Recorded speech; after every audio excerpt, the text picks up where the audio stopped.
Good evening and welcome to this panel discussion and book launch on artificial intelligence and the future of power. This is a session presented by Infinity Foundation India and Rashtram School of Public Leadership.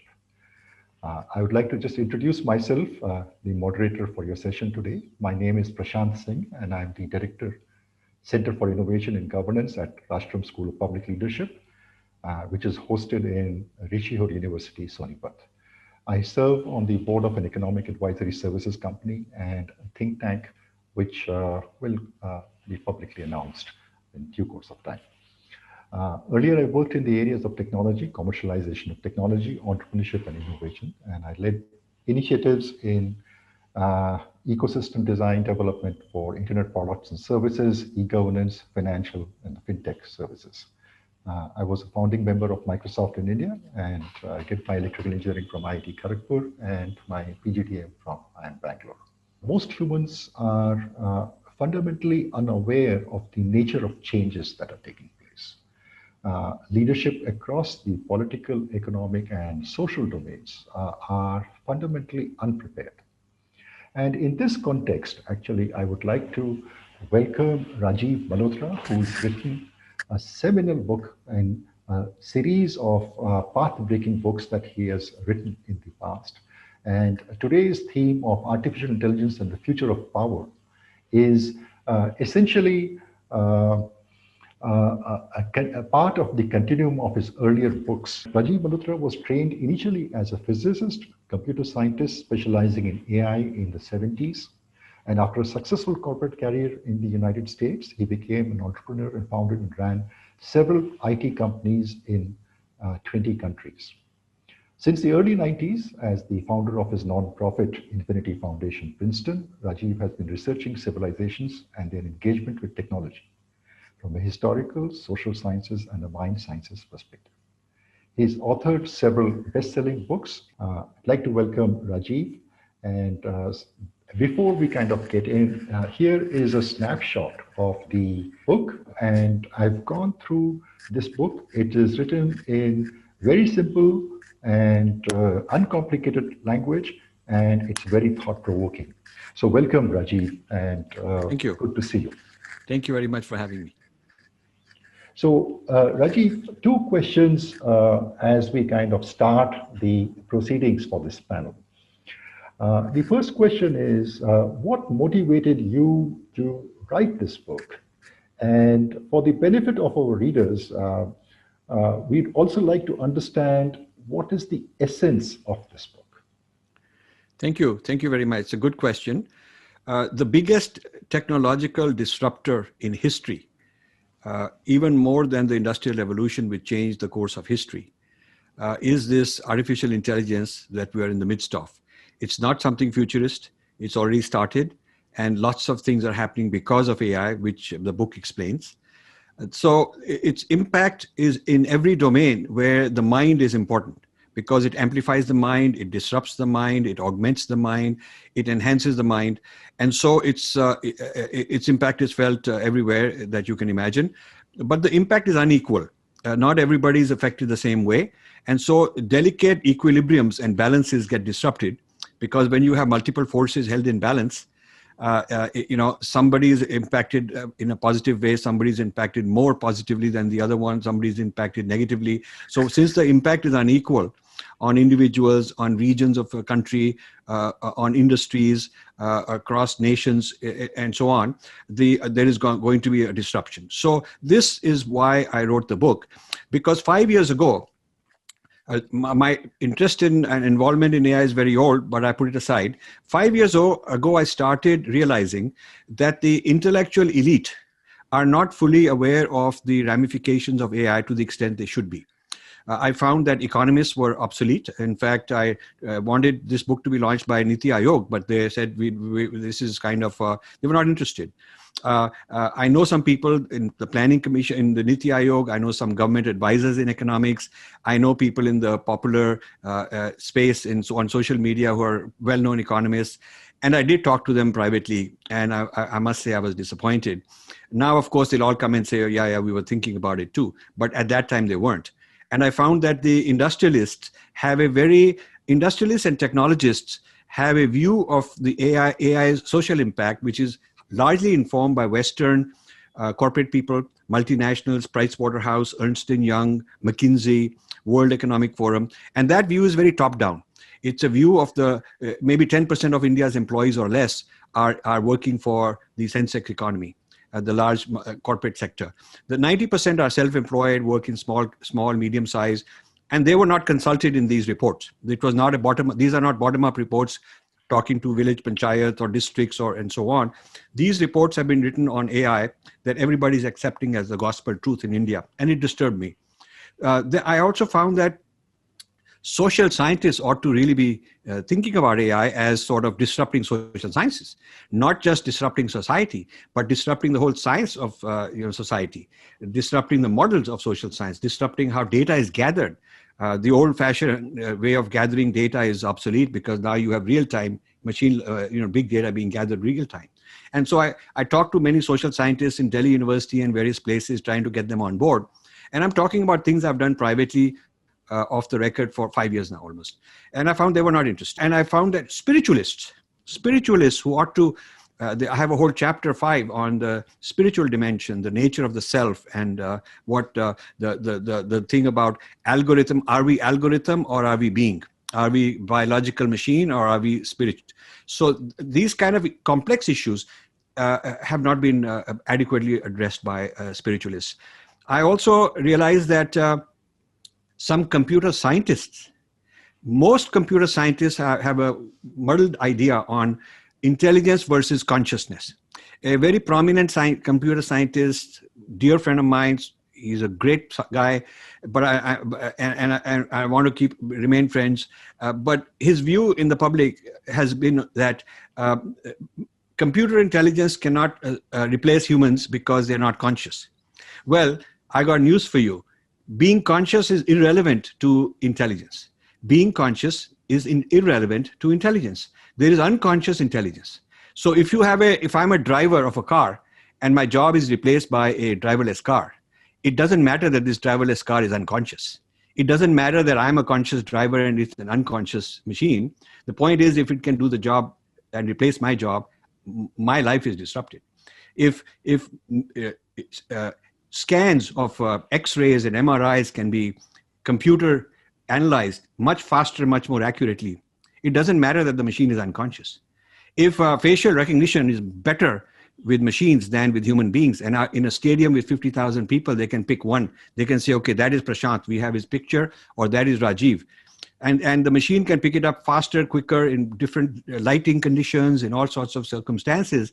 It doesn't matter that the machine is unconscious. So this business of confusing conscious and intelligence is a very common problem that even computer scientists have. And I have a whole section in this book called Consciousness versus Intelligence to highlight this difference.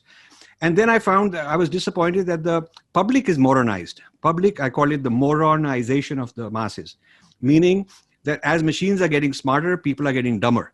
They are dependent more and more on Google Devata, Twitter Devata, Facebook Devata. A lot of young people tell me, what's the importance of learning and getting all this knowledge? I'll ask Google. Google will tell me what I need to know. Siri will tell me, sir. I'll look up Wikipedia. I'll just speak to my machine and it'll tell me. So this business of outsourcing the adhikar to these digital adhikaris, which are not even Indian, which are not even from a Vedic civilization. So forget the fact that these are mechanized and these algorithms and big data and machine and neural networks are controlled by certain people according to their ideas, according to their principles. And these are not Vedic principles. Forget that, but the other part is that on top of it, these are not even Indian. They are. It's like the East India Company controlling strings from somewhere else, deciding who will fight whom, deciding how to make you happy, how to make you sad. So this control over the mind's psychology of millions of people, hundreds of millions of people from far away, through intermediated by algorithms, as if this algorithm is some kind of a devata. This is really ruining India. I feel that the military leaders are the group that understand it. This is my conclusion over the last 5 years. If you ask me later on, specifically what are some examples of bad policies from 5 years ago till today, recent also, I'll be happy to give you a few such examples. So I tried my best to navigate this area privately. I went hopping from this ministry to that government department. I was always well received, great respect. They gave a lot of hospitality, but they didn't do a darn thing about it. And so I decided that I should go public. In 2019 was the World Hindu Economic Forum in Chicago. I proposed that my book is ready. This book was ready. I just was cleaning up the writing, but the thesis was ready 2 years ago. And we could have saved the loss of these 2 years had we allowed this thesis to come out. I wasn't given the spot. I was put in a small room somewhere and asked to talk on some, education policy or something like that. People didn't quite get it. The people organizing that didn't quite get it. But I did present this to them, that I have a thesis which will be very futuristic. It will be as important for the next decade as my books Breaking India and Being Different were important in the past decade. And you will see when the books come, this book comes out, people will start suddenly talking about it. And I wanted that forum to be an occasion to launch it, but it was not considered that important. Even now, when I get invited, quite often, people ask me to write about, to give a talk on, Hindu phobia or something, on some conversion going on or some, decolonizing education. I tell them that all those are superseded by artificial intelligence. And this artificial intelligence is going to tell you about Breaking India 2.0. The Breaking India forces, and I can give you more details on it, just like when I wrote the book Breaking India a decade ago, I infiltrated various organizations, foreign nexuses to get in, and took many years to understand what their thinking was and how they were operating in India. The Indian Breaking India forces connected with the global forces. Same thing I've done in this case. I've gone into some international nexuses, the use of AI, the use of big data, the use of machine learning, the use of psychological warfare on Indians, the use of figuring out which Indian can be manipulated in what way, who will fight whom, who we can bring on our side. This kind of a profiling has been going on now for the last few years in a very detailed way. What happened when there was an uprising against Article 370 and CAA, some people blamed, George Soros and things like that, but they didn't go far enough to see that what is the role of AI in the manner in which they've studied us and in the manner in which they're manipulating us. And ironically, the social media luminaries, who are very proud of being the new leaders of social media, they have all these video channels and they're doing all these mantrans and so on. They themselves are giving up the big data to the foreign digital giants, and not conscious that they are actually helping train the machines about themselves and their own vulnerabilities. So this is a very complex field, and I thought I have to write this book because I could not succeed in getting the thought leaders convinced. A lot of people actually advised when the book was about to go to press, a year ago, and the COVID delayed it. Some people said, "Don't write this book because it'll give ideas to our enemies." And I said, our enemies, you shouldn't underestimate. They know all this. Our enemies have been studying all this. I have to shake up our own leaders. So the purpose of this book is to wake up our leaders so that they'll take note of these trends. Some of them are already thinking like this, but they need to be empowered. So they need to become bolder. And so I decided to write this book for all these reasons, to bring to the surface. I'm taking the risk. I'm sticking my neck out. But I think I'm more than happy to be corrected. As a lover of India, as somebody who's deeply concerned about Bharat, I want people like the leaders in this panel, because they are the kind of people I want to bring this book to. I want them to help raise awareness in all segments. Our gurus need to wake up. Our social media luminaries need to wake up. Our government planning people need to wake up. Yes, the planning people have woken up recently in the past 12 months, 6 months mainly, or 12 months on AI, but it's too little, too late. And with that, I will stop. These are some of the things that concern me, that trouble me, for which I wrote this book. And as the conversation proceeds, I'll be happy to give more details. And thank you to everybody for being on this panel. And I look forward to a wide cross-section of views from all of you. Thank you. I would like we do a very quick and short introduction to the panel members present. I would like to welcome Dr. Gautam Sen, formerly with the London School of Economics and former economic advisor to the Prime Minister of India, Atal Bihari Vajpayee, and also to the Prime Minister of Nepal. He has written on the impact of economy and technology factors. Greetings to you all. Namaste.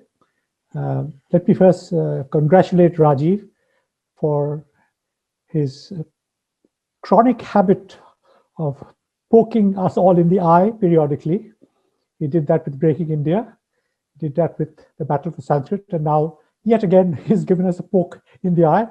And I think it is well deserved and merited. But of course, that might somewhat explain his unpopularity in some quarters. But I congratulate him for putting this forward, if only because there was a need for public debate, urgent public debate. And whether anybody likes it or not, this is now going to take place. Let me repeat now a commonplace which I have been hearing for some time, that AI is equivalent to the onset of steam in the Industrial Revolution and the Stockton-Darlington Railway in 1828, the first one, electricity or computers in the 1940s, thanks to the war effort in the United States and the United Kingdom. I would in fact compare AI a little bit more to space research in terms of its sheer technical achievements, though I suspect its impact will be greater than all of them put together. The reason for that is our conventional view of science has been successfully challenged by a lot of people actually now for a good length of time, that it is not linear. It does not proceed in successive tranches. It can be geometric. It can build on itself with a great pace. It can take in directions we do not anticipate. Anybody well-versed in the Vedas will yawn, because this is a certainty in our Indic tradition of thought that we will not be terribly surprised. Though, of course, as being good secular Hindus, we have forgotten all this, as we had to, in order to become good people.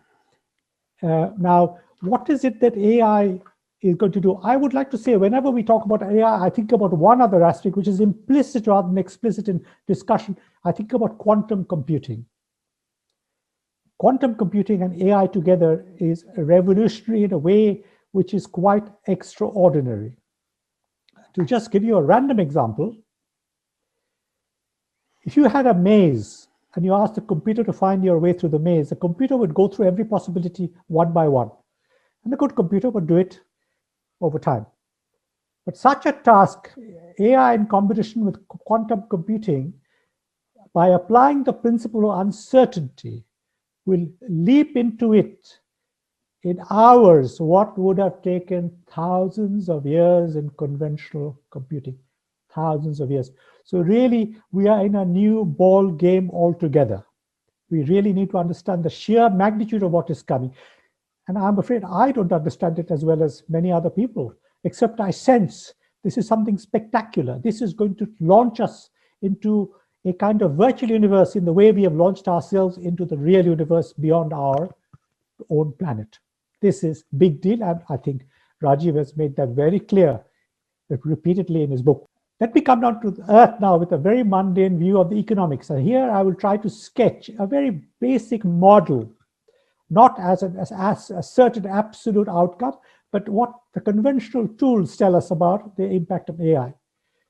And I'm broadly speaking sympathetic to this model, though I find some very distinguished people are saying this model no longer holds for modern technological change, of which AI is a significant part. So a lot of people are saying the conventional model is not adequate. They may be right, but I'm not yet 100% convinced myself, so I have an open mind on this.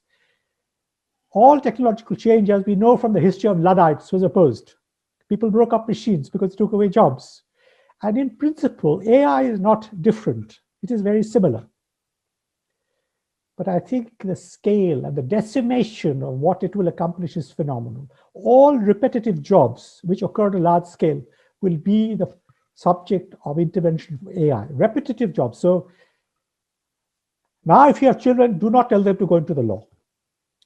Do not tell them to go into accounting.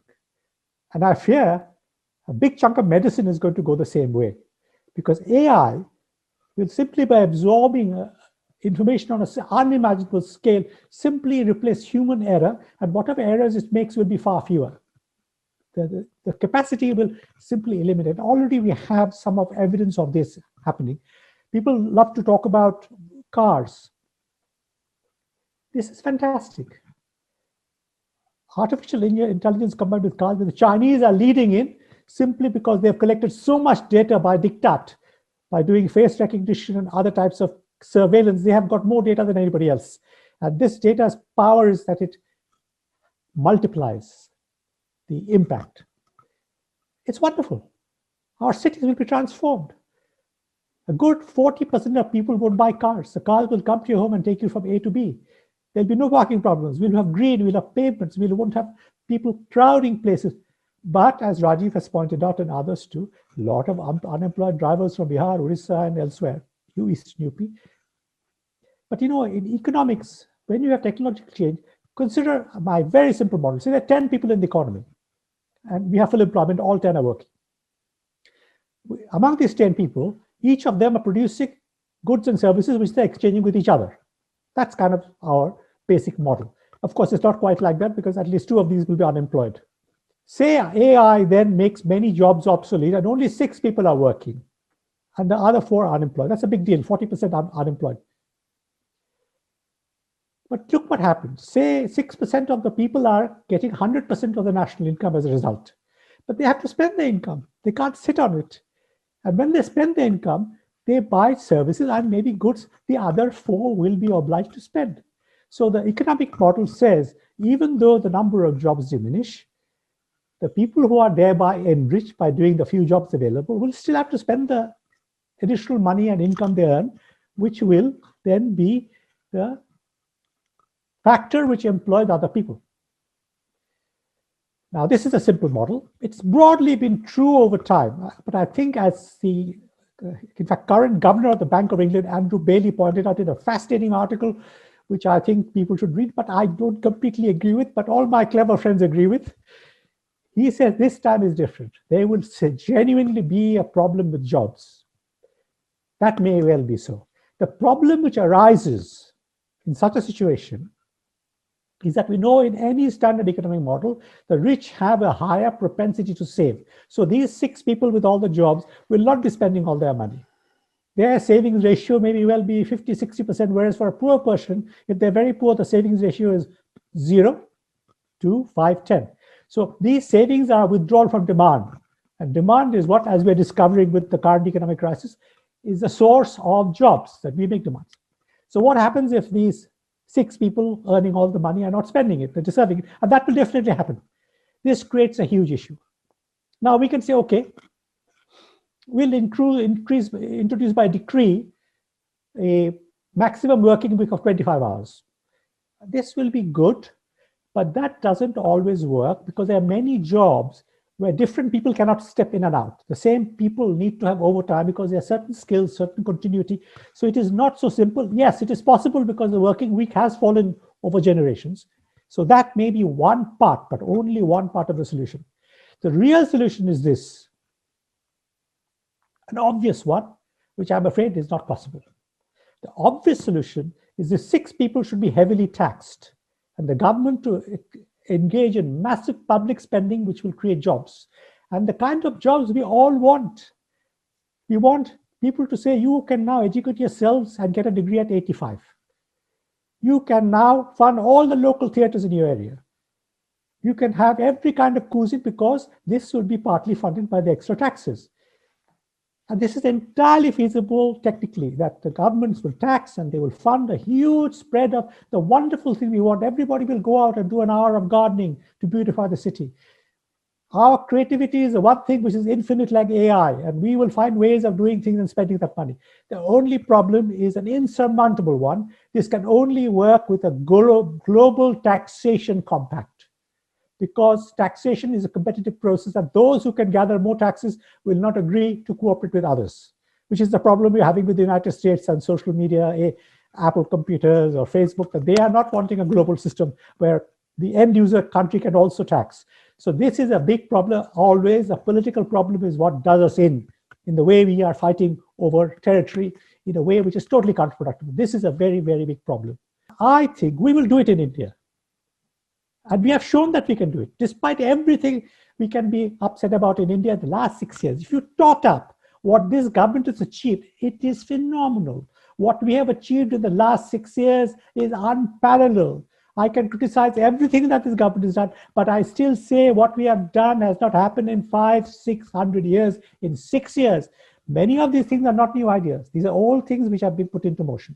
Many of these things could have been done better. For example, demonetization could have been done better. We'll do it.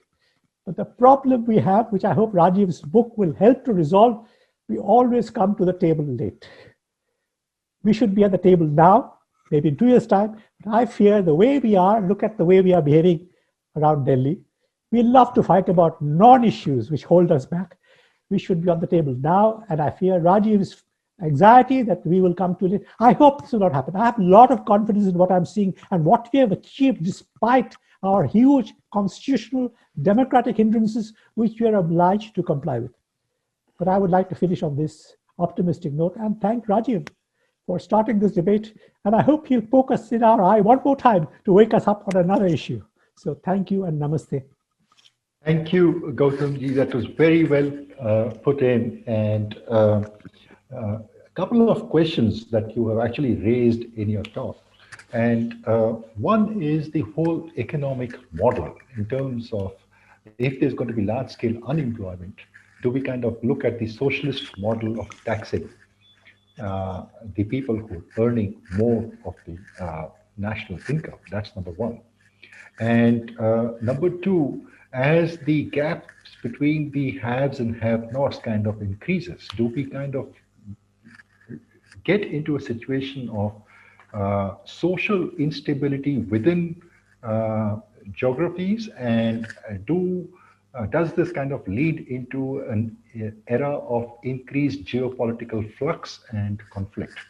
I would like to get a few comments from Rajiv ji on these aspects from his perspective. Thank you, Gautam. You've done a remarkable job of focusing, highlighting, intensifying the issues that I'm raising. And now, let me just say, I too want to be optimistic. After all, I don't want to spend so much effort, energy writing a book on something that is hopeless, foregone conclusion, doomsday. I'm not like that. But I know that to shake up people, bake up people is required in India to get them out of this, everything is fine, chalta hai, we are Vishwa Guru kind of mode. We have to get them out of that, and Indians are very brilliant people. Indians are able to solve these problems, and that is why I'm very hopeful too. And the purpose of this book is actually to stimulate that, so bright people like you can come in and help us sort things out. So I'm also, in the end, I'm also optimistic, but I think we need a shaking up. You mentioned the fight over non-issues. I really share that. I mean, the whole chapter 4 of this book in 9 and 10 are focusing on the useless ways we waste our time, energy, and so on. Now, to Prashant's specific question, I feel that the unequal impact of AI creates disparities among industries. There'll be some industries dying and new industries emerging, but the industries emerging may be in Bangalore and the ones dying may be in Bihar and Odisha, where it's more labor intensive. Geopolitically, China may end up colonizing Pakistan. It probably has already colonized quite a lot of it. It's probably colonizing Africa. So there'll be a kind of a geopolitical battle between USA and China as the new colonizers, like France and England were competing because they had the industrial revolution, other people did not. So they're fighting each other and they're also fighting over colonies. I think that these kind of tectonic shifts are very, very big. Now, regarding this taxation, I like this. But, this also points out that there's a fallacy in going on talking about the so-called youth dividend. I don't think there is a youth dividend. I think there's a huge youth liability, because while the youth have hands to work and brains to work, they also have stomachs to feed. And if they are unemployed, which a lot of them are, then, the liability of stomachs to feed is not bearable. If you look at how many people in India are unemployed, and the unemployment rate is not an accurate one, because there are underemployed people where there's artificial jobs created, or they've been absorbed in some family enterprise. And women who are unemployed are not counted in the unemployment statistics, which is quite, I learned during this research that that's the case in India. So if you look at really the number of people who are productively working for the economy, and a large number who are being supported, they have to be supported for food, whether it's subsidies or electricity, whether it is medical, whether it is education. So many forms of basic social needs are subsidized. So this is a burden on the country. So while taxation will work, the point is that you'll keep burdening a few people to, instead of out of 10, 6 are working, maybe the 6 will end up being 5, maybe end up being 4. So at some point, you have to address the core fundamental issue of overpopulation. I particularly share with Rajiv this concern about this hype we have about the youth dividend. In fact, the youth dividend is coming to haunt us in Punjab. This is the youth dividend we're getting. These are the angry, unemployed people. And what you said about the political consequences of job loss, etc., that is what's in Punjab, because the incomes in the Punjab have stagnated. Look at the agricultural growth rate, which is lower than the rest of India for the last decade, and is only going to get worse. This is a huge political problem that we will have. But at the same time, the productivity growth of AI will make society as a whole richer, but fewer people will have that resources. It will become richer. I mean, imagine the amount of human labor which is released, which is a form of wealth which has to be deployed. We need high quality governance, democratic governance. A lot of this dispersed money can be deployed to enhance democracy, so it is done locally, and to do productive things, creative things. We don't have to think in terms of white goods in consumption. There are many other things which we increasingly, as we grow richer, we do. We don't keep going to buy new washing machines. We spend our money in this kind of way. This cultural shift will take time. It will happen. I actually have a guarded confidence that India has a deep-rooted subterranean source of inner stability due to cultural factors. You might want to call it fatalism or what have you, but we have a deeper sense of history. And this class struggle business of Naxalism and all this is really a passing phase. that we are prepared to take some punishment. I see this in Nepal. Ordinary people are prepared to take a lot of punishment. But of course, there must be positive change, and it must be driven partly by policymakers. I would like to move our presentation to discussion to the next aspect, which is the battlefield of artificial intelligence and the future geopolitics. To speak on this, we've got Lieutenant General Anjan Mukherjee. He's a PhD, MPhil, Master in Labor Law, PG, DHRM, and DHL Distinguished Fellow at St. Joe's. He's a 1973 batch artillery officer. He has worked in the artillery and tanks as well as the army aviation. So he's kind of looked at warfare from multiple dimensions. And he rose to become the DG of financial planning and went on to become DG of artillery in early 2012. He was the director of the National Defense College in Delhi, and that has trained strategically with the senior military leadership of virtually every armed force in the world, with possibly the exception of China and Pakistan. And he has also been instrumental in driving the concept to induction for the medium artillery gun Dhanush and the Sharang, and he's also a prolific writer himself of military-related books. So welcome, General Anjan. Thanks a lot. Jai Hind to everybody. I will get into the subject with two examples. The first example is my number of meetings with the President Defense Secretary, Mr. Ajay Kumar, in 2019, when I was a senior consultant and advisor to the Ordnance Factory Board, Ministry of Defense. He is an ex-IIT Kanpur and did his PhD also from there. An IAS officer, of course. Presently, he is a Defense Secretary. Earlier, he was the Secretary of Defense Production. In every meeting, he would say, what are we going to do with AI? AI is going to be the biggest threat and biggest support for our armed forces. And if we are missing out with the time, the loss is ours, we will never able to fulfill.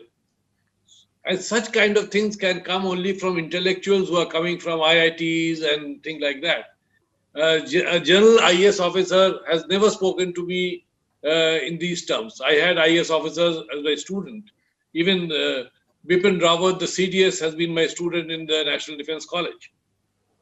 Now, the second part of my presentation that I want to bring out is when I was getting into design and manufacture of this Dhanush gun, first of its kind, Atmanirbhar Bharat you can call today, but I started this in 2010. I got stuck at many places. And at this point in time, somebody from Calcutta, one person from Indian Institute of Management and my relative who works in Indian Statistical Institute, they brought in artificial intelligence resolutions of my problems.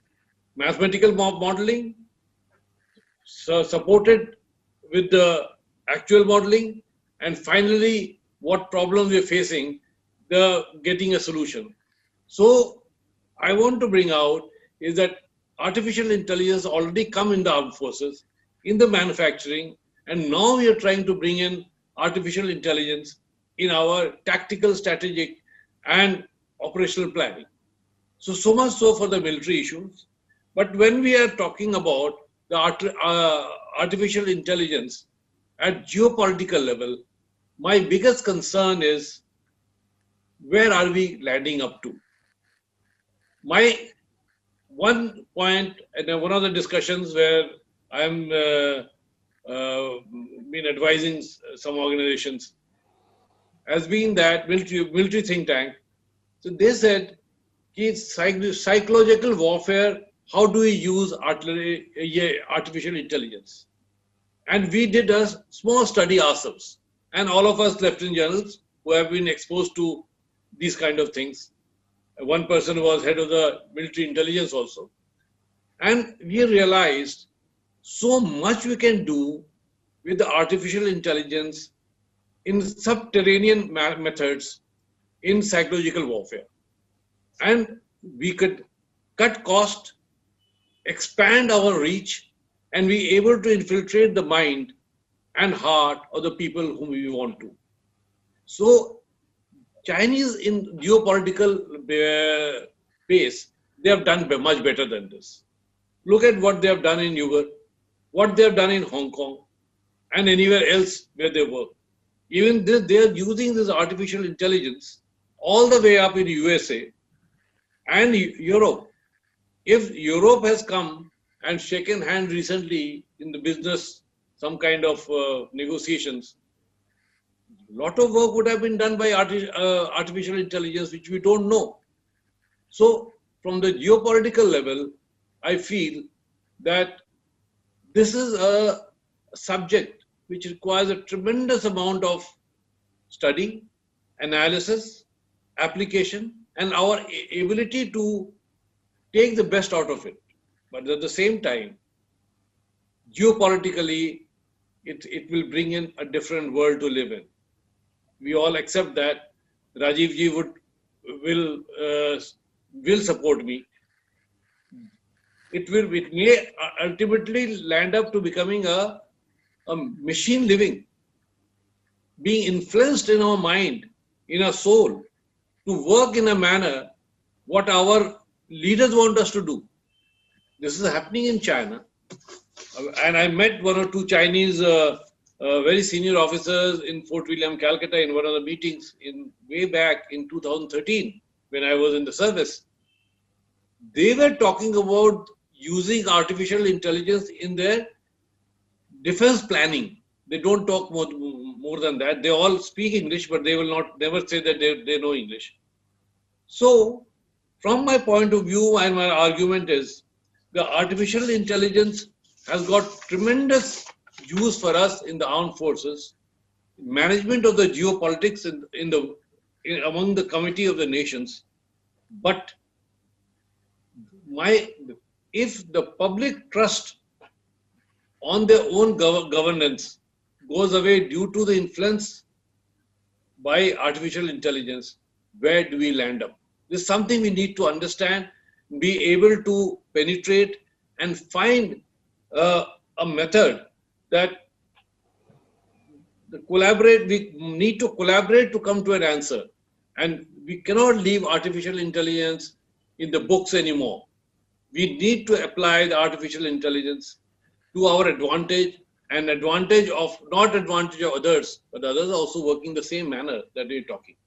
And that's all I have to say, only 5 minutes. A subject which one can talk a lot. Thanks a lot, Prashant. Thanks a lot. One of the things that, for example, China does in their Marxist and the socialist construct of India, and this is something that Rajiv would be very aware of, is that China views India not as one nation, but as multiple sub-nationalities, and there are fault lines over here. And the engineering of conflict is going to be one of those things which Rajiv has himself written extensively about in many of his studies. Gautam and many other people on the panel here are acutely aware of the nature of this problem. The whole chapter 4 is on this. The whole idea of it's not something futuristic. It is happening now. It is not only China doing it. This is what Google Devta, Twitter Devta, and Facebook Devta are doing. This is the Americans also doing it. It's American government doing this. This is why Edward Snowden is out there, because he exposed all this. So this business of hacking the mind, building a model of your mind using your own data, gamifying you, What the Chinese are doing with the Muslims is called gamification. This is a AI term, gamification, making a game, rewarding certain behavior, punishing certain behavior, monitoring what you do, what posts will appear on my screen and what posts will appear on your screen are different because our profiles are different. How to make me behave a certain way, where I'm likely to behave or not behave. All that is very personalized, and also different communities, different ethnic groups, different faiths, different regional groups, how to make them fight each other. This is what whole psychological warfare, Moronization of the masses, this is what it's all about. It's not a military thing anymore. This is societal. This is a societal breakdown. The adhikar is gone to these devatas, these digital giants. So, I'm calling this Breaking India 2.0. This is why 5 years ago, I started withdrawing from this whole Breaking India discourse and all that. Let others talk about, Naxals and, evangelists and all. I sort of withdrew from that because I was developing where this is going the next generation. This is a next generation warfare is AI based. The whole breakup of India into communities and making them fight each other, which was the Breaking India thesis, has now gone into artificial intelligence. So this is a huge topic. In fact, this is not a 1 or 2 sentence matter. This is the heart of the whole thesis in this book that Prashantji, you've read. So I would say that the discussion on hacking the mind, manipulating the mind, making people fight, making people happy, all of that remotely controlled by foreign nexuses is the calamity India is facing because Indians haven't realized it. We did not create our own digital platforms the way China created their own digital platforms. We sold a large part of Geo to Google and Facebook and thought we are heroes because we must be very important. They're buying us out, but actually India is for sale. India's digital assets, big data, is for sale. Those guys, the digital giants in the US, know more about us than we know about ourselves. I will tell you that. So their ability to play havoc in alignment with Breaking India forces is huge. So it's more than just a simple psychological warfare.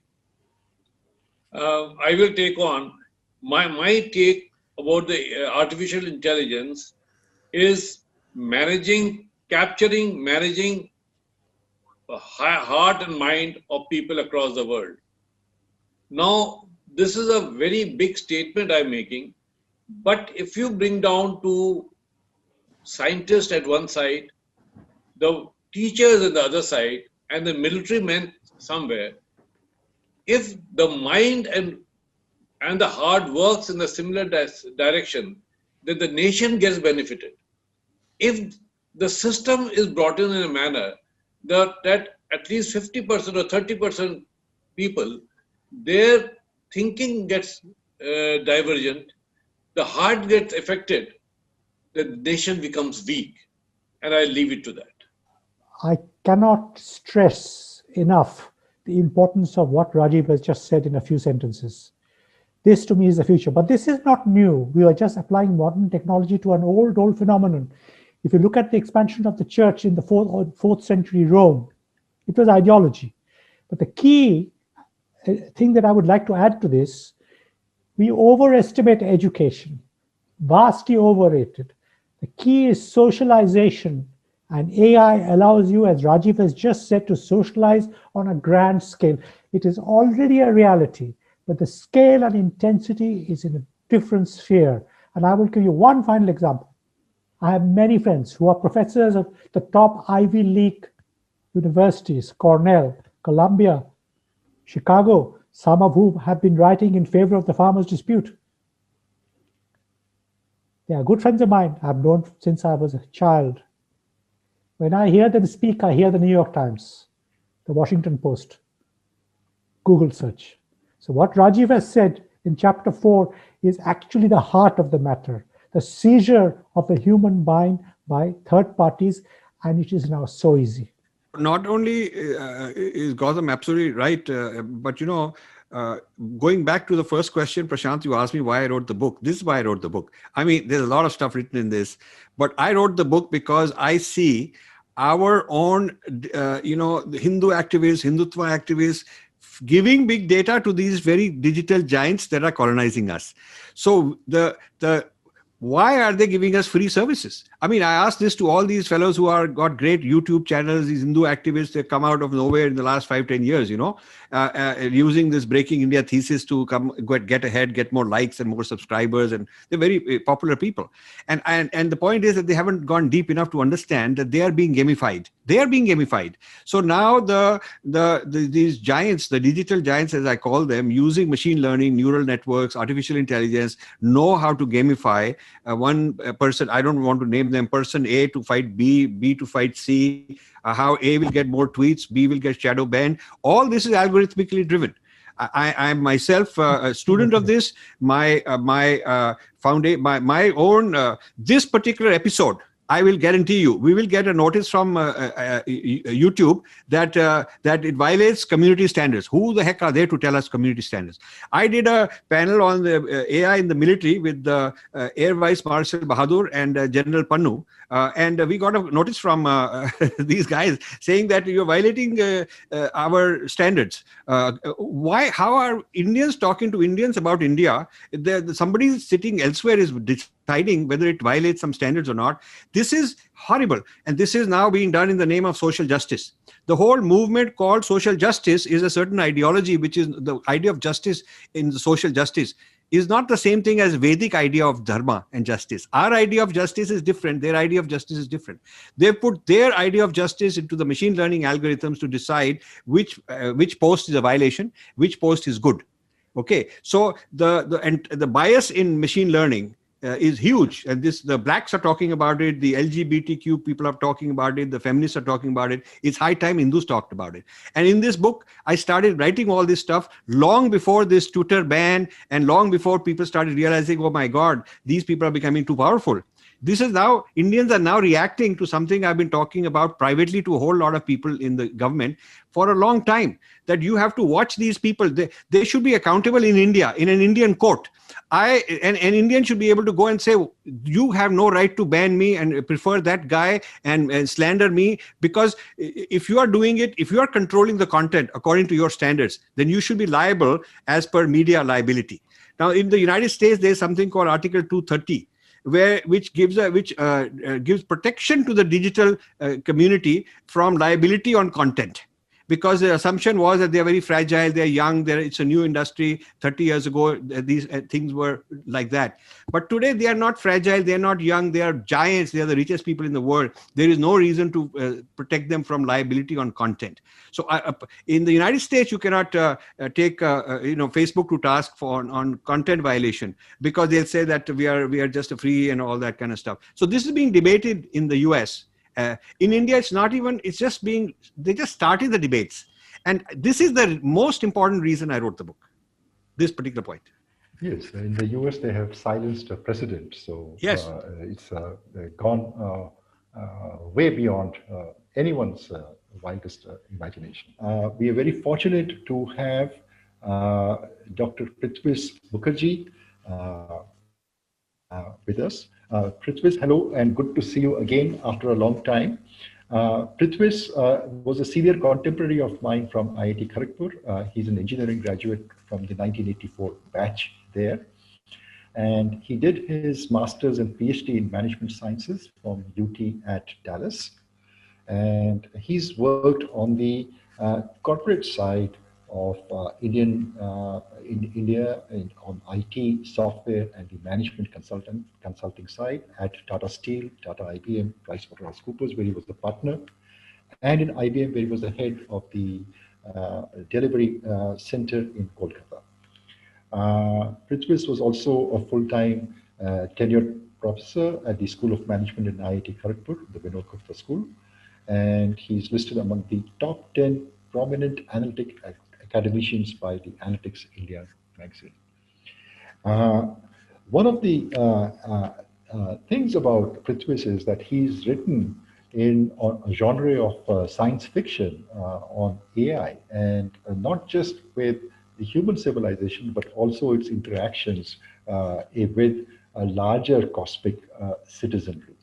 And his books, Chrono Tantra, Chrono Yantra, and the third one, which is Chrono Mantra in the pipeline, are dealing on this. And he's also done a significant amount of work in introducing um, some aspects in Second Life, and I'll ask him to talk a little bit about that. But more importantly, in terms of the loss of selfhood, is it a crash of civilization? Welcome, Rajesh. Thank you, Prashant. And it's a real pleasure to be on this platform and hear so many interesting views about artificial intelligence. I have a point of view, and Second Life being one of them.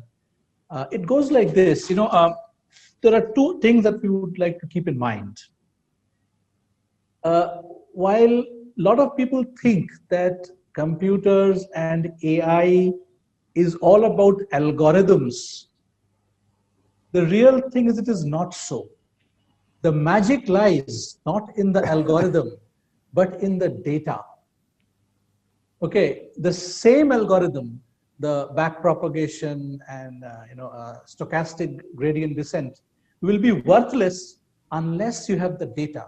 So the magic lies in the data, and that is why the data is called the new oil. Now, when I look at data, I think of, and I go back in time.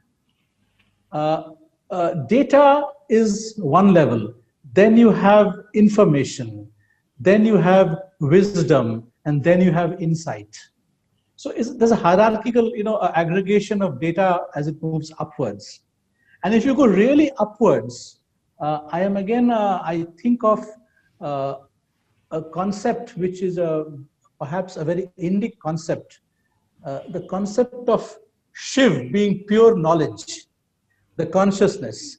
So in the essence, it is knowledge that is the universe, and of which Maya, or the so-called misinterpretation, some people call it illusion, or is what we see around us. So at the heart of it all is something called knowledge, and around it there is a fuzzy mass of what we see. Okay. Now, one of the best examples of this in the Western literary context is the movie Matrix, where they say there is everything is an illusion which is fed into our brains. Now, this illusion is something we think it's very far away, it's in Matrix or somewhere. But if you look up at any computer game, you can begin with PUBG, the violent game from China, or you can look at something pleasant like Second Life, where you can create your own avatars and you can create your own environment. So this is simulation, and simulation is all about information. So are we living in a simulation? Is the bottom line information, and we are living in a simulation? And is intelligence or consciousness an emergent phenomena which emerges out of information and manifests itself as consciousness and intelligence? This is my worldview, and this is the worldview that I've articulated in my science fiction novels. I call them novels because I do not write papers, so I cannot give justification, this and that. It's my own intuition. Now, coming to that, the biggest threat to this point of view is a simulation needs a hardware to run on. You cannot have a simulation running as pure information. Somewhere there has to be a piece of silicon somewhere down there where it works. Now, this is the main thing. We believe that information depends on matter, but could it be that matter depends on information? What is more primordial? What is more fundamental? Is it matter or is it information? Now, we believe that the main thing is matter, atoms, electrons, the whole works, quarks, whatever. And information is something which rides on matter. But there are two very interesting theories. One, if you look at Shannon's information theory and the Shannon entropy. And the other is Boltzmann's theory of thermodynamics and Boltzmann's entropy. And you'll be amazed that the two equations are identical. So Boltzmann's entropy and Shannon's entropy are two sides of the same coin, which brings us to the equivalence of information and energy, which in turn makes information and matter as the two sides of the same coin, if not information being the primary thing, which sinks in with my view of Shiv being the ultimate source of knowledge and information. So based on this, we come to the conclusion, that, where does this information there? I know we have a human civilization, which is, organic, it's carbon based. Along with us, there is a silicon based civilization emerging next to us. So silicon civilization and our carbon civilization, well, they're like a species which is emerging next to us. And maybe in another 50 years or so, we will be living with a silicon civilization, just as, at some point in time, the Neanderthals and the Denisovans, and they lived in parallel with each other until one of them died away. I'm not saying one of us will die away, but we will operate in parallel. And this is very important. See, humans and earthbound civilization is just a small speck. There are a billion of galaxies and trillions of planets. So I'm quite sure that Shiv's information manifests itself in some other place, in some other form. Okay, I don't know them. We can't reach them as yet. So actually, it is the manifestation of the Shiv's information. We see it up to a point. The silicon civilization sees it up to a point. The gorillas see it up to a point. And of course, some boron-based civilization, God knows, somewhere on Alpha Centauri, we'll see somewhere else. It is all that information which comes together, and that is the key. Information is the key, and it's just not big data. Big data, and it's a very small part of the whole story. We are looking at information, and AI and intelligence is a manifestation of this information, which Indians have seen long before as Shiv and its Maya and the energy which flows out of it. So Shiv, Shakti, Maya, illusion, this is where we are. We are that. That's where my point of view is. And that's what I have been trying to put together in my novels. Obviously, I can't prove all of this together. So, I cannot write a paper on this. But novel, I have my liberty of saying what I want, which is why I like these novels. Thank you very much. Thank you, Prithvi. Very profound and very deep. And this actually maps into the analogy that you gave about the two models of entropy. And entropy is a fascinating thing because as we kind of get into machine-to-machine communications and machine-to-machine based decisions playing an increasingly larger and a bigger and a more obtrusive role in everything we do, the entropy is actually going to rise. And that's possibly one of the areas where Rajiv has dwelt upon in terms of the proliferation of choices, and some of them could be catastrophic choices, which could be very much in the realm of non-viable choices. But given the fact that machines may have some of these areas, so I would like Rajiv to kind of respond to the whole flow of civilization. Yeah, thank you very much. What Prithvi just mentioned is actually quite well known for a long time. Movie Matrix, even before the movie Matrix came out, people have talked about it. And this whole idea of consciousness being primary and information, and now it's a large topic. It's been discussed. Or everything he said has been discussed a lot for a long time. My views are very large and complex, and I think time is very short. I've written a chapter 5 on this, the battle for self, but I'm taking it. I'm not rehashing what has been out there in the public space for a while. This kind of speculation on the nature of consciousness and Shiva and all that. Yeah. I'm actually trying to take it forward in my own position I'm taking, which is not necessarily the same as the positions that people have been taking for a while. I'm asking fundamental questions. Is the laws of physics are like algorithmic. They say this is the algorithm of how the electron will behave. And if it behaves, then the law is correct. If it's not, then the law is falsified and a better law comes about. This is how tides will come. This is how gravitation works. So the functioning of nature explained in algorithms is what we call physics. That is what it is, the discovery of natural algorithms. The nature has some algorithms. It behaves what we call order.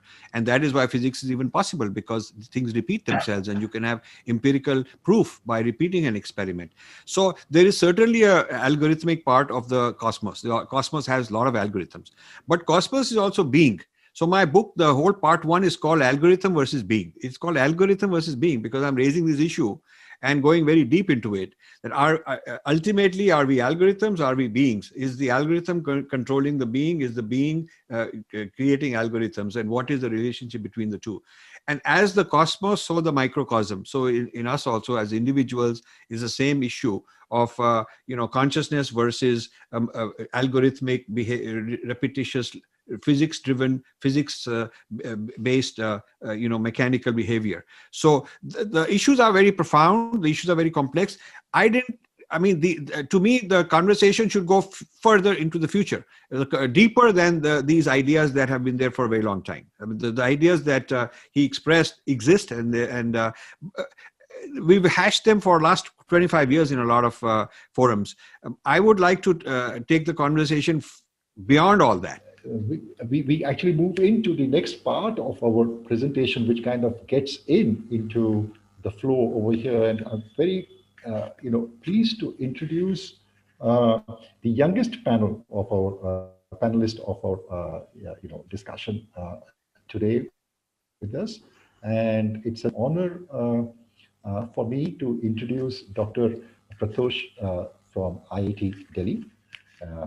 Dr. Prathosh is a 2011 bachelor graduate in electronics from the Vishwesvaraya Technological University. And after his bachelor's, he directly did his PhD. In 2014, he finished his PhD from Indian Institute of Science in the area of signal processing and machine learning. Dr. Prathosh is an involved teacher and a researcher interested in enabling the joy of creative expression and knowledge. He's a part of the computer technology group at IIT Delhi and works on exciting areas in the crossroads of electrical and computer engineering. Dr. Prathosh studied in the Gurukul system. He's fluent in Sanskrit, AI, and the cognitive traditions of the Indian knowledge systems because of the exposure he's had in the traditional Gurukul system. He's been a prolific researcher and has several patents and is working in areas of wearable technology, getting technology closer to the manas, chitta, ahankar, and the subtle domains of the human body and its interactions. And it's a honor and a privilege to speak and hear your views, Prathosh. Thanks a lot for the opportunity, and it's a pleasure to meet you people and Rajiv. I've been a big fan of yours. We discuss your book on Battle for Sanskrit in all our traditional Sanskrit scholastic debates. It's such a nice thing to know that you have placed your foot on my professional front also. Where you have written a book on Battle for AI too. It was a very important thing that you did on Need of the Hour. Let me start with a nice shloka that comes in a lot of Puranas. They say, Nadeva Dandamadaya Pashuvat Palayantitam Yam Rakshanti Buddhya Sanyojayantitam. So the summary is the following. If Devas want to protect somebody, they don't bring a stick, and mend the person like they mend an animal.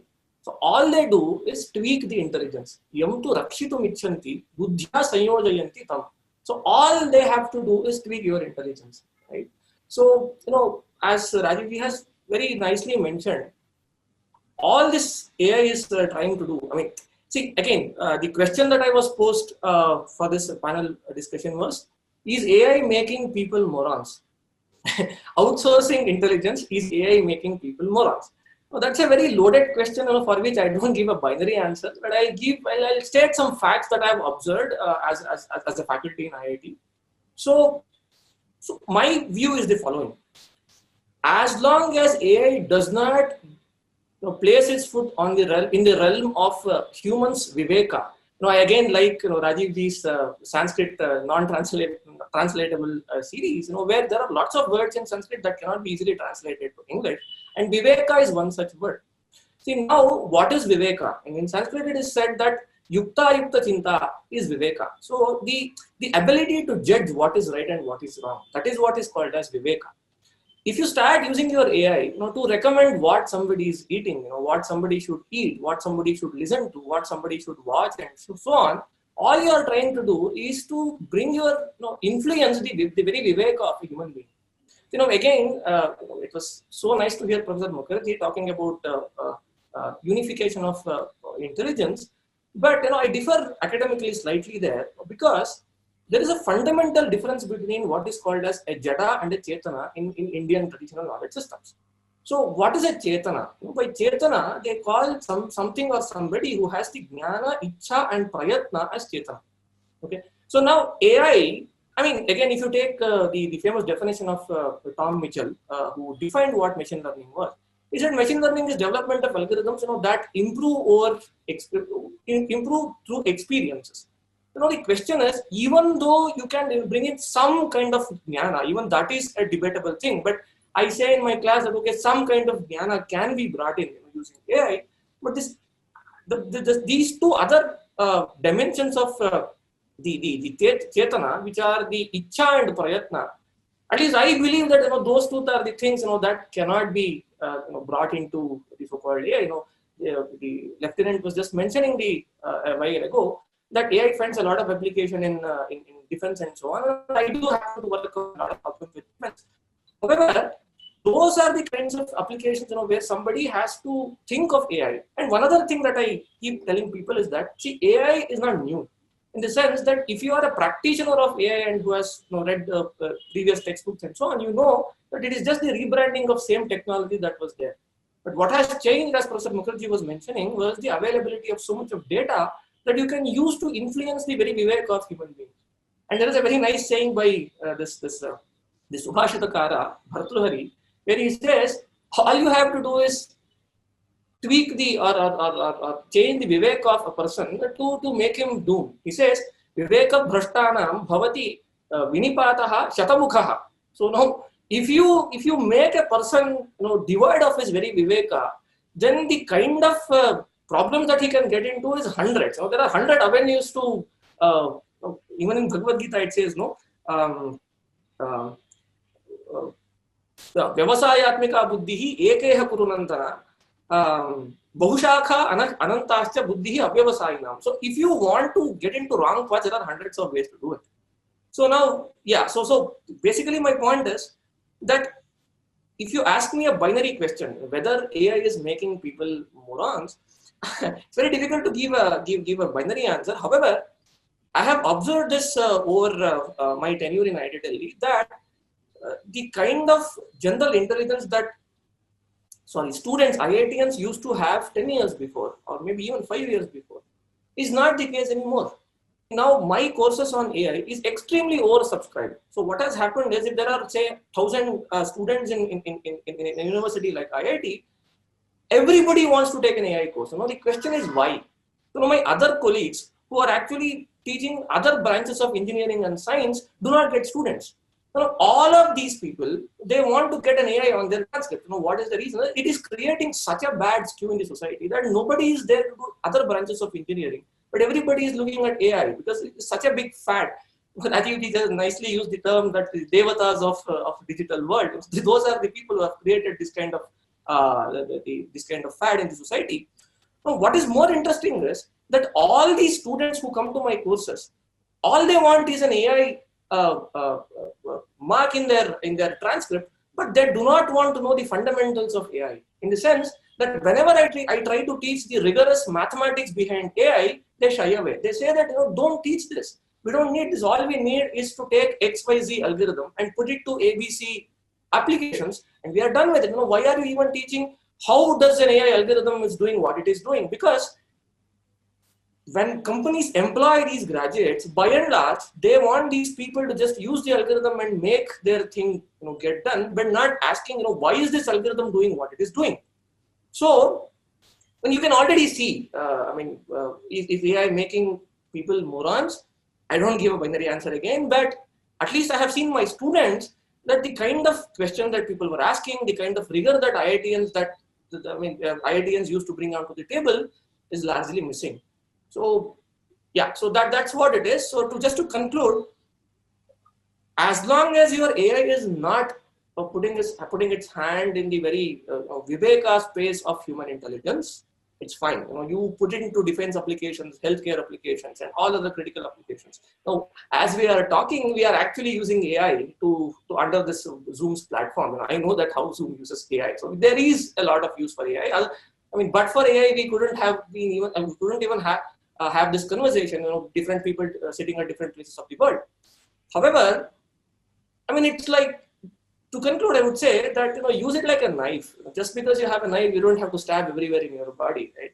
Just use it judiciously, and it has its advantages and its disadvantages too. And yeah, so let me stop there. Or maybe just I'll give you one example that I thought I should give. See, all of you perhaps know that traditionally the Vedic scripture was preserved by this tradition of Shruti. Okay, so people were talking of Shannon entropy, right? There are these things called Vikritis of Veda Samhita. So basically, there was no written scripture. So what people were doing is you have to remember a certain text. That is the task. So now, how do you remember? Of course, somebody chants it and you just listen to it and you remember it. So what if somebody makes a mistake? See, now there is this whole field of mathematics in communication engineering called error correction codes. So where when you transmit an information from a transmitter to a receiver, if there is a mistake or a correction in the channel, so you have multiple checks to make sure that the code that is transmitted from the transmitter is correctly received in the receiver. So now our rishis have discovered this kind of error correction codes, for which I have tried to put in some Shannon entropy kind of interpretation, where you can show that these vikritis, which are nothing but the error correction codes that the rishis have come up with to protect the very sanctity or the correctness of these Veda Samhitas. So people were remembering these Vedas, not only the text, but also the corresponding Vikritis, which are the error correcting codes too. Now, what has happened is, as the technology has come, I'm just talking about, in general, an example for technology, people started printing these texts and nobody is using those error correcting codes to preserve the text. Now, somebody who came up with the idea of those error correcting codes were obviously more intelligent than people who are just remembering it. So this is one example of technology spoiling. Nobody studies Vikritis today, by the way. People who are actually studying the Vedas with the corresponding Vikritis, the number of people is diminishing day after day because the printed Vedic text is readily available. So this is one just traditional example that I give where intelligence of technology lot of times can actually cause harm than the good things that it does. So with that, I shall conclude. And again, thanks a lot for the opportunity. It was a pleasure talking in this esteemed panel. Thank you. Thank you. So I was hoping that Pratosh would give a cogent thesis or a cogent point of view, but he sort of, I could not figure out what his thesis is, what's his point, because he gave a lot of information here and there, and examples are all correct, but I didn't see a position with clarity. I want to leave a couple of questions for him because he's a smart guy, and maybe we need to have a one-on-one session later on. So I will leave a couple of questions for him, and the questions I want him to work on very specifically are that the pragmatics, and you should read chapter 5 of this book, please, in detail, and then we should have discussion. The pragmatics of artificial intelligence have empowered the mechanistic model of person, the mechanistic biology as a machine that can be modeled as an algorithm and then replicated in silicon, and then you have an artificial heart and liver and brain and whatnot. You can 3D print. According to this technology, you can 3D print a human being and you get a person. So I'm raising really profound issues, not all this stuff here and there, example of this and that. That we know. We already know that. I am pushing you beyond quoting things from Smritis and Shrutis. I'm asking you to use your thoughts, come up with your position using whatever text you want to, but you have to come up with your position. That is, if you a straightforward question I would want somebody like that to ask address is, if you 3D print a human, will that be a conscious being or not? I'm asking a question. I want you to think about it. Certainly, you can clone mechanically. You can clone in a test tube, and you will get a creature that is conscious. So that is also mechanically produced.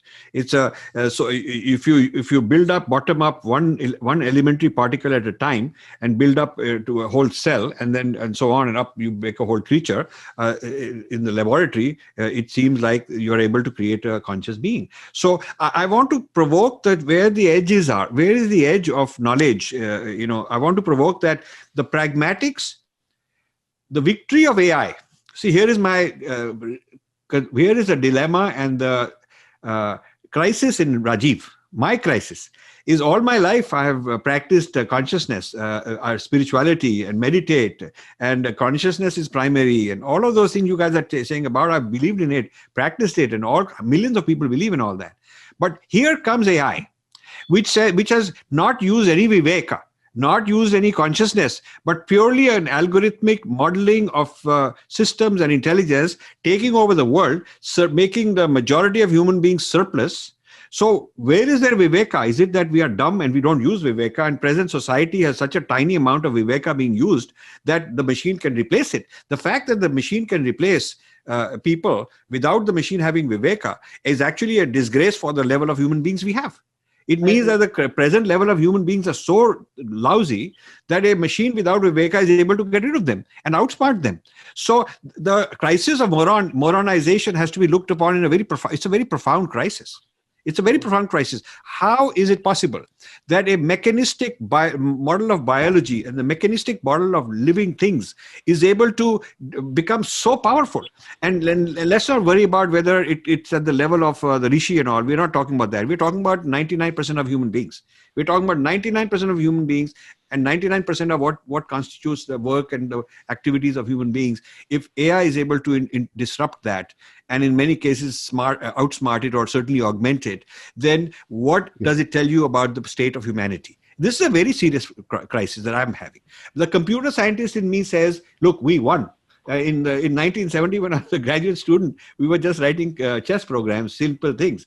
But now, 50 years later, my profession has gone so far ahead. And this is huge. But the spiritualist in me says that we, the meditators, what happened? What can we put on the table and say, this is the accomplishment that we made towards human society? So this debate, this clash between the Rishi and the algorithm, is really a very profound clash. So I was hoping that you would talk about that.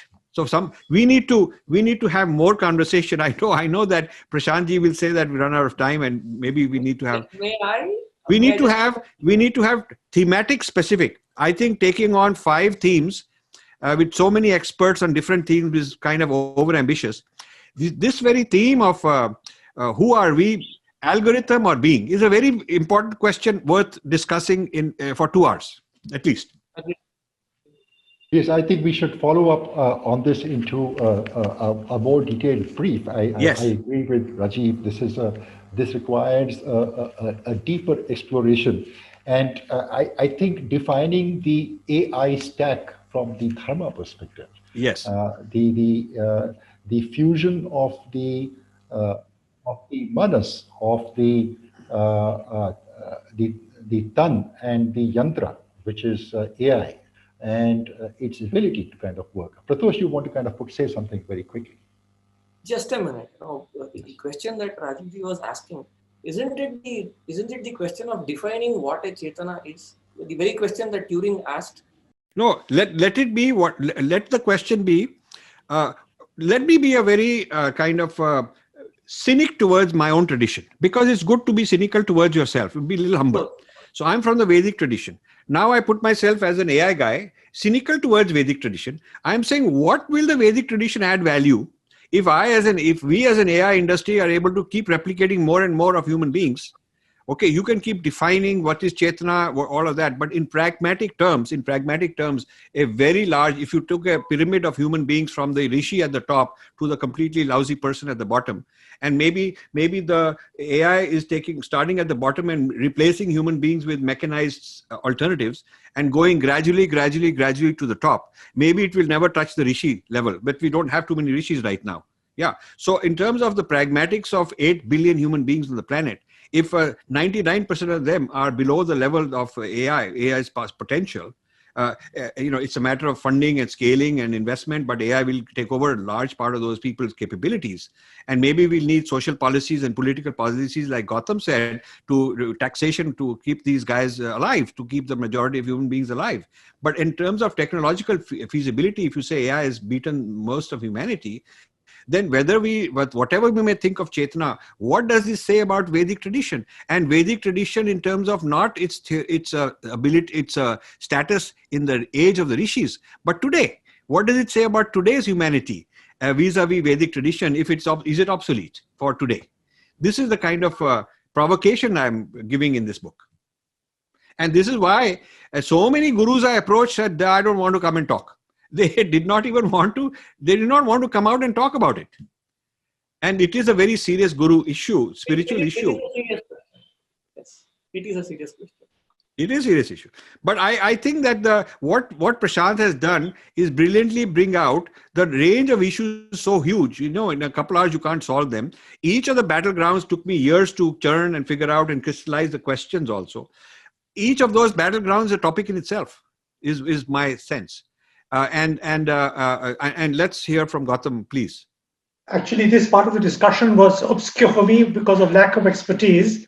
But from my perspective of somewhat amateur reading of philosophy, I think actually this issue of the algorithm and its relation to being is of fundamental importance, because this will allow you to unpackage the pragmatic, practical aspect which Rajiv talks about, of how it is being built up to impact the human race. So these two things actually are interlinked, and my gut feeling is that this original question actually needs to be investigated, and maybe we have some kind of traditional and intellectual advantage in delving into this.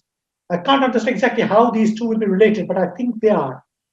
And something which Rajiv said, which I was saying as well myself independently of him, but is fundamental to what we do now, which is kind of my concluding remark. We need a mission on this. A mission not just like ISRO and atomic energy. We need a mission on a massive scale. A very important industrialist spent $100 million for his daughter's wedding.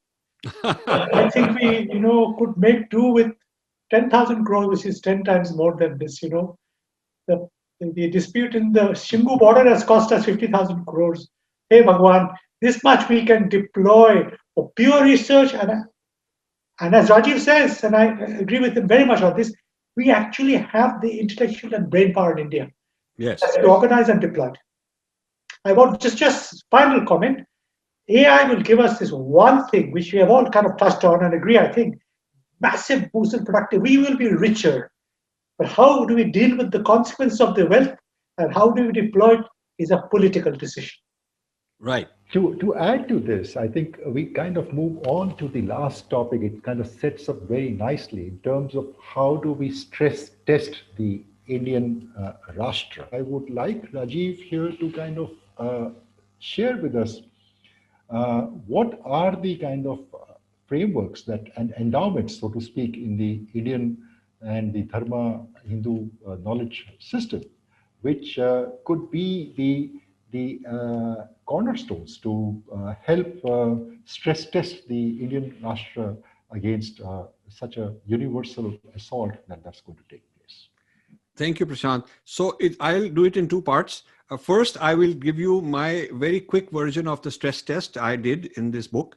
And second, I'll tell you what I'm writing in a sequel, which is the solution, because a stress test produces an outcome that says India is really in trouble, having started late in this game. But then there is using our traditions, using our own knowledge systems, which AI has not utilized. How do we leapfrog ahead? That is what my next book is, and it's almost done. and I would just want to leave a few months gap so that people can understand the problem, and then they'll appreciate the solution also. So the first part, my stress test of India, of the Rashtra. So when we talk about an individual body, our tradition says there is the Sthula Sharir, the Sukshma Sharir, and the Karan Sharir. I'm applying these three terms, the three levels of body, to the Rashtra. The Rashtra has a Sthula Sharir, which means physical body. The Rashtra has a Sukshma Sharir, which means the mental, psychological, emotional body. And the Rashtra has a Karan Sharir, which means karmically, are we righteous? Are we dharmic? What is the karmic effect of what we are doing? And the stress test will tell us whether in each of these three, whether we are robust or whether we are in trouble. So as far as the Sthula Sharir of Rashtra is concerned, in terms of international physical military, that's part of the Sthula Sharir. My position is that China, what General Mukherjee said, that the Defense Secretary told him in 2019 that we are going to do a lot of these things on AI. Now, 2019, just a year ago, year and a half ago, still talking about future tense, we are going to do. Compare that with China 15, 20 years ago, they set the target that by 2025, they will be the number one country in the world in AI. And the United States is afraid that they're actually achieving that. And this is why there is this big war between the US and China going on. It's all AI. Actually, it's AI, 5G, quantum computing. When I say AI, I'm referring to a cluster of technologies that include semiconductors, avionics, robotics, drones, all the things that either AI enables or AI brings together and uses them as a force multiplier. So the AI is a cluster of technologies. AI, in a very pure, limited sense, is one part of it that brings all of it together. Sort of like somebody's mind. Somebody's mind brings all the other organs together, So AI means that way.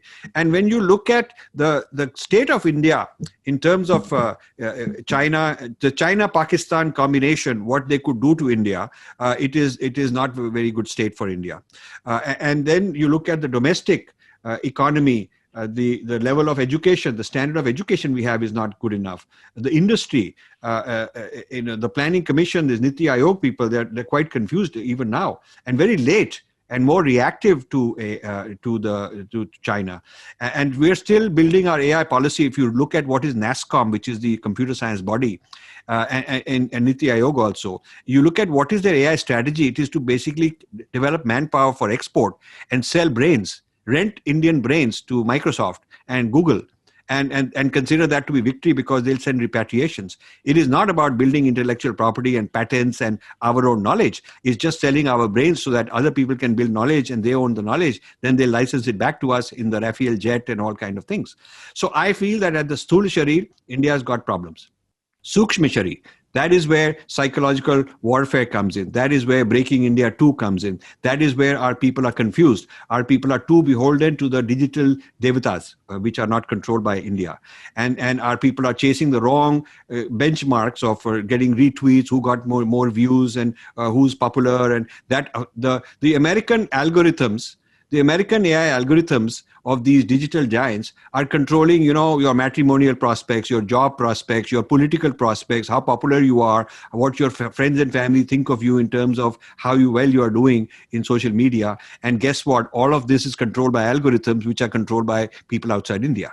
So this is not a very healthy state of Sukshma Sharir. If your Sukshma Sharir, somebody else pushes buttons and changes your Sukshma Sharir, changes the plight of your Sukshma Sharir, make you happy, make you sad, make you fight each other, then you don't even have sovereignty over your Sukshma Sharir. So I'm afraid that is the state of India. And in this book, I've criticized a lot of Indian policies over the last 5 years, including policies as recently as encouraging Jio to sell out to digital giants and bring them in the door. Bring WhatsApp in the door so that all these transactions happening on WhatsApp, they got all the big data. Rather than spending the big billions of dollars that Reliance has to build an Indian version of Google and an Indian version of Twitter and Facebook, which very few companies in India could do. And they are among the few, they and Tatas and a few others who ought to have been doing it. Rather than renting brains of Indians, for a margin, making arbitrage. Rather than that, they should have been using these brains, Indians' brilliant brains, to make Indian technology and not have to, sell our equity and sell our big data to foreign countries. So the state of Sukshma Sharir is now more and more being controlled by foreign giants. We banned some Chinese, but not all of them. Some of them are like Alibaba owns a whole bunch of Paytm, but they own it through some subsidiary in Singapore or somewhere, so it is not classified as Chinese. So, but the bigger problem is American owned digital giants, and these digital giants are not loyal to anybody. They just, like East India Company was more powerful than the British government. So these digital giants even defy the US government. So there is a recolonization of India at the Sukshma level. Then you look at the current Sharir. You say, okay, but the Devatas promised that we can never be defeated. But the Devatas also told us to do many things which we are not doing. Are we really doing tapasya? Are we really working very hard? Or if you look at the lifestyles of a lot of the ruling elite, and I'm on the side of the masses because they are actually more compliant with our tradition. But the ruling elite, whether it's industry, whether it's the Delhi ruling elite, whether it's media people or whatever, the karma, the level of karma that they are involved in, I don't think that we can be very proud and say that the Devatas are protecting us. So I leave it at that. The stress test of India at the Sthula Sharir level, Sukshma Sharir level, Karan Sharir level leaves me disturbed. So I don't want to sort of give a problem without a solution. Therefore, I have a sequel. And in the sequel, I'm not following the Western model of artificial intelligence, which is based on the materialistic model of what constitutes intelligence. Because once you know what is intelligence, then you can model artificial intelligence. But the fundamental nature of intelligence itself is different according to our tradition. If you look at Sankhya, if you look at Kashmir Shaivism, if you look at these kind of systems, there is a whole different idea of cognition, of perception, of memory, of inference. So the Indian idea of what constitutes intelligence has to be, we have brilliant people in AI who are also Sanskrit people, but they never connected this. Some of the best scholars of Vedas and all that are the same fellows whose day job is AI, but they haven't connected this. That is what I'm trying to get going in this book. I want our people who are really grounded in the Vedic thought and who know about machine learning and neural networks and all that, to question the type of neural network which Western neuroscience has given as the foundation for AI. AI is a marriage of computer science and neuroscience. But the neuroscience that the Westerners have brought is a very mechanical model of brain. So if we were to remove that and replace it with a Vedic model of thinking and intelligence, what kind of AI would we get? That is what this book is demanding as a question, as a problem statement, and that is my next project. That is my stress test and where things are. Thank you, Rajiv. Fascinating. In fact, the whole fundamental of the 6 schools of Dharma, the Sankhya and the other schools you mentioned are very key. The underlying structure of language, the theory of Spota, and the underlying inherent meaning, which is primordial inside the object structure of the whole cosmos and its relationship with intelligence. I think these are areas where Bharat has to develop its own entire AI stack model. I would like to invite the panel members to give their closing thoughts on this session and the way forward as we kind of go in on the whole future of power and artificial intelligence. That's been the theme over here. Following up with the question that Rajiv asked, if AI is so-called more intelligent than the majority of the human race, what is the fate of the human race? One point there is, contrary to all the popular views that people make on AI is still dumb. That would be my.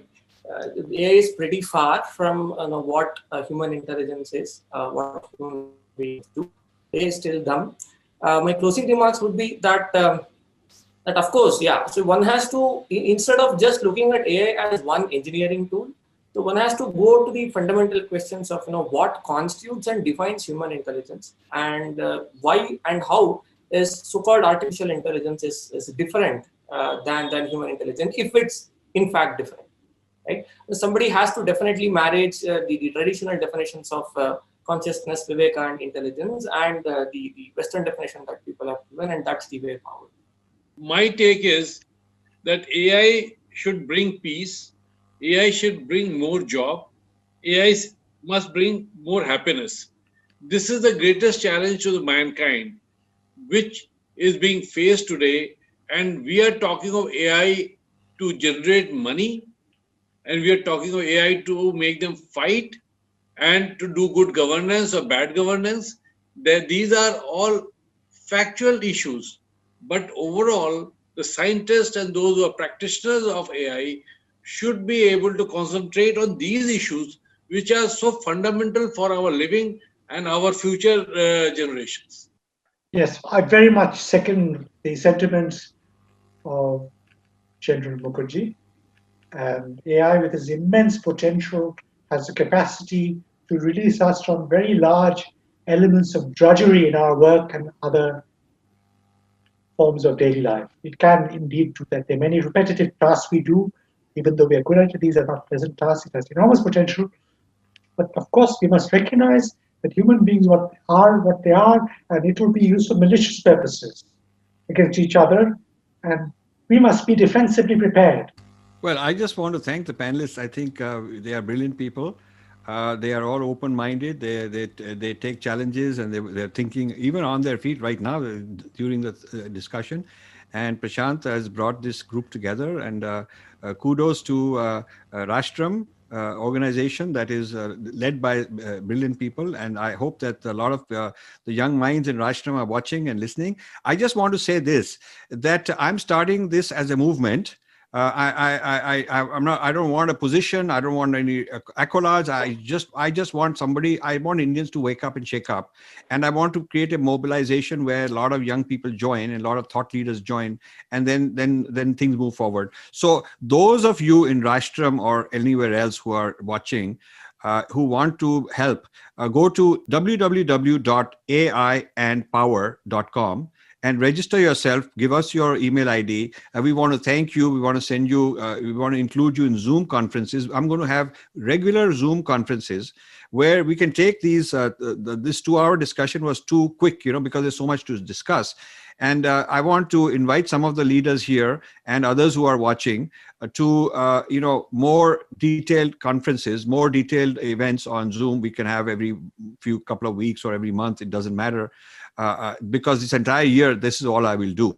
So I want to invite people to join us by registering themselves. And there's a lot more to discuss. And thank you all of you panelists and our wonderful moderator. I would like to thank Rajiv for writing an excellent, thought-provoking book, which is kind of stirring everybody into action. And I think good action will result out of this. I would also like to thank all the panel members for being very, very supportive and very insightful in terms of their comments and their expertise in terms of getting the whole, developing the whole subject across. Thank you very much for this. I would like to thank Gautam Senji, Lieutenant General Anjan Mukherjee, Dr. Prithvis Mukherjee, Prathosh AP, and I would also like to thank the production crew, which has developed the entire behind the scenes production process to bring this show up. Thank you very much. And in conclusion, I would like to say that the Center for Innovation in Governance at the Rashtram School of Public Leadership is committed to looking at blending the advances in technology, in techniques, in management processes, and melding them across with the endowments that we have within the Dharma knowledge systems, so that we can actually empower our governance structure going forward, and we can help our future leaders have the necessary drishti to be able to solve some of these complex problems as we engage with the future, because it's going to be a brave new world in many ways, and the world is there for the thing.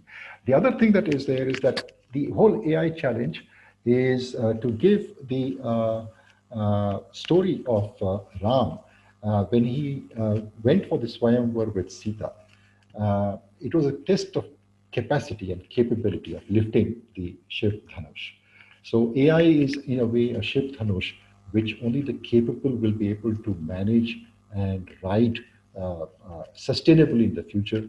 And the crash of a civilization means that only the most stress-tested civilizations will actually survive.